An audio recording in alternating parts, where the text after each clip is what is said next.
Hi, my name is Linda Scheel, and I would like to teach you not only the correct way to breathe, but why you should breathe correctly for your health.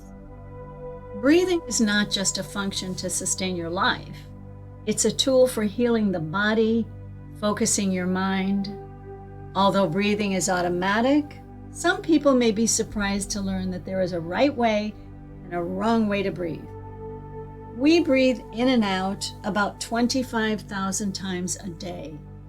Approximately 61% of people in the Western world breathe incorrectly. You have over 50 trillion cells in your body, and they all need oxygen. Oxygen turns your food into energy, and your brain needs 20% of that oxygen.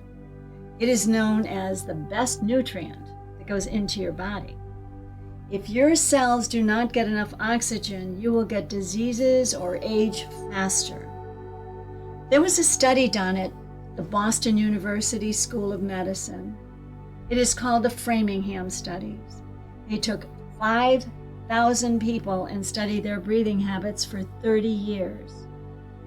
It was determined that the amount of times you breathe in a minute will determine how long you will live and how healthy you will be. That should be between 12 and 16. Young people, old people, or if you have any illness, may breathe faster. You get more oxygen by breathing slower.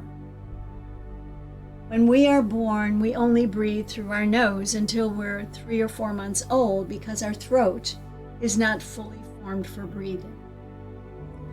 It's the correct way to breathe. Well, according to science and yogis, your nose. You should try to make your exhales longer than your inhale. If you are older or ill, that may not be possible, so you should exhale through your mouth using pursed lips. I use your nose to breathe. Breathing through the nose can slow the breath and make the lungs work more efficiently. It also facilitates the intake of nitric oxide, which is actually produced in your nose. Nitric oxide production is essential for overall health because it allows blood, nutrients, and oxygen to travel to every part of your body, including your brain, effectively and efficiently. Because our nose acts as a filter, it retains small particles in the air like pollens, toxins, and allergens. Our nose adds moisture to prevent dryness in our lungs. They are like sponges and they need to be kept moist. Our nose warms cold air to our body temperature before it reaches our lungs. Why not mouth breathing? Mouth breathing elevates your blood pressure, heart rate, creates chronic fatigue, brain fog, sleep disorders such as sleep apnea, snoring. Our bodies need supreme oxygenation. This is not happening for our brain, heart, and organs when we are mouth breathers. Breathing is called the exchange of gases. You breathe in oxygen and out carbon dioxide. When you inhale, take a slow breath in. The oxygen goes into your lungs, down to your diaphragm and intercostal muscles. Those are the muscles between your ribs. Your diaphragm will flatten, and as it does, your belly comes out and your chest may open a little. When you exhale, you breathe out. Your diaphragm relaxes, reducing the space in your chest cavity.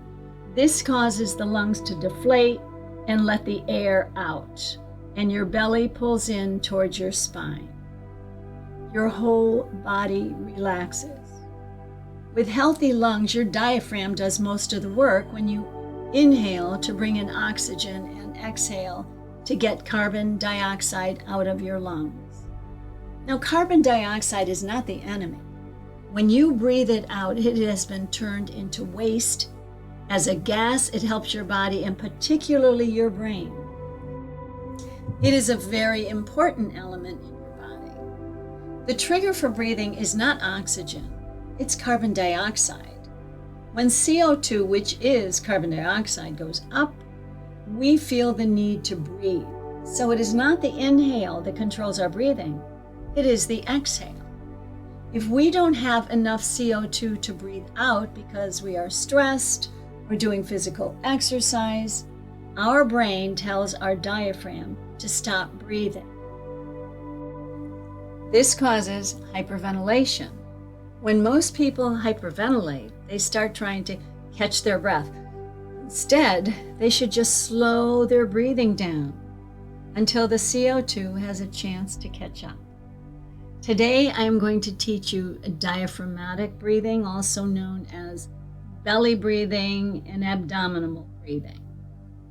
You can do this sitting, standing, or lying down. We are going to do the 4-6 breath. Breathe in to the count of 4 and breathe out to the count of 6. Now relax your body, place both hands on your abdomen. Take a slow breath in through your nose to the count of 4.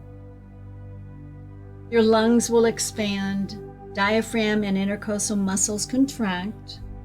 Your diaphragm flattens, and as it does, your abdomen rises and inflates like a balloon. Not really.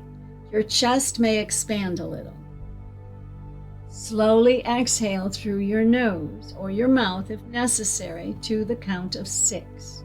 Remember, exhales should be longer than your inhales. You want the CO2, which is your waste, to come out of your body. You would relax your body and gently pull your belly in towards your spine. Do not overthink this. As you continue to do this breathing exercise, it will become very natural, and you won't even have to think about it. One of the biggest benefits of nasal breathing is reducing stress. Stress is responsible for over 85% of all illnesses in the world.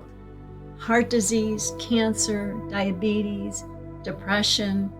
Living in today's digital society, we are constantly being stressed by our everyday lives.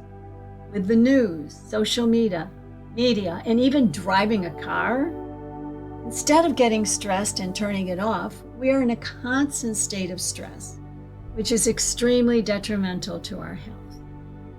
If you do this nasal breathing 10 times in an hour, which takes less than a minute, several times a day, it will reduce your stress by 40%. That is huge. A quote by author James Nestor: "The people who are the healthiest are the ones who can immediately turn on their stress and quickly turn it off."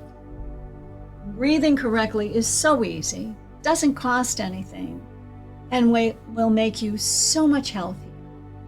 Thank you for listening, and keep practicing your breathing.